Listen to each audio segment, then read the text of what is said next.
Heidi Heron, A Call to Fly. A Call to Fly, Heidi Heron.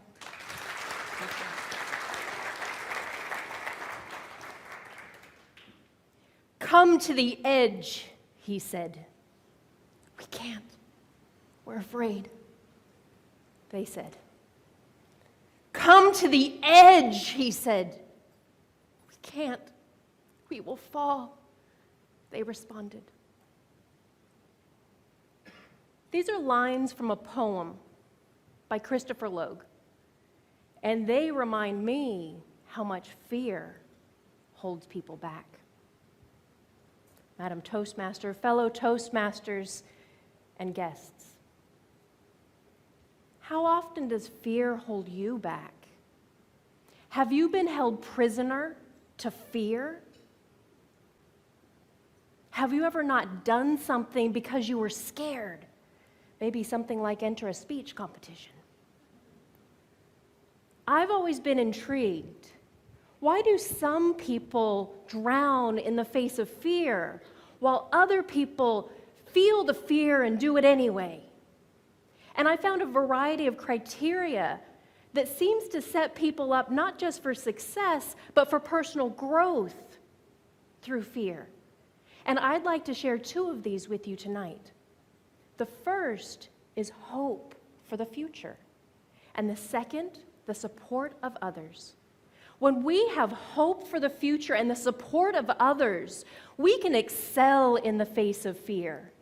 We can be courageous. We can fly. Rebecca was a high school student, and she was done with being bullied and belittled. She was finished with living with anxiety and fear. And at home alone one afternoon, she had completed her preparations. She had her supplies. She had cleaned her room. She'd written some notes. And then there was a knock on the door. She opened the door to find a girl about her age who had just moved into the house next door. And the girl from next door asked her if she wanted to come over and hang out with her that afternoon. With a little bit of struggle, after all, Rebecca had plans, but a glimmer of hope. Rebecca said yes. Hope. Hope is an expectation, a desire for a particular thing to happen. Without hope, we have hopelessness and despair. James Marshall was a speedboat racer. In a race during 1997, his boat hit a wake and shot into the air, straight into the air. And as we all know, what goes up must come down. And he was splat straight into that water, tumbling down into the depths of his despair. He didn't know which way it was, up or down. He didn't know what way to swim. He was struggling to find his bearings, struggling to save his life. His life flashed before his eyes, and he was flooded with despair. We all struggle, don't we? Especially when there's fear. And as James was under that water, finding his way up or down, left or right, he was lost. He didn't know which way to go. And he knew in an instant he had to stop the fight. He had to stop the struggle, or fear would win. And the moment he did, the moment he stopped the struggle, he began to float upwards towards the sky, towards the surface, towards... It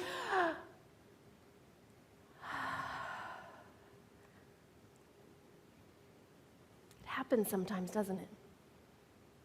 It does for me. That when fear comes our way, we have a choice. We can lay down in defeat, or we can have hope. Hope that allows us to breathe through fear. And sometimes Sometimes it's the support of others that truly makes the difference. Rebecca and the girl from next door became best of friends for many years to come. But it was only on Rebecca's wedding day that the girl from next door learned the full truth. At Rebecca's wedding, she actually gave a speech at her reception. I'm quite sure she completed the Toastmasters speechcraft course first. And in her toast, she said, "I want to thank someone who's here today, that without this person, I might not be here." And she went on to thank her best friend for knocking on her door so many years ago. That was the day that fear had won. She had completed her preparations. She had her fist full of pills to take.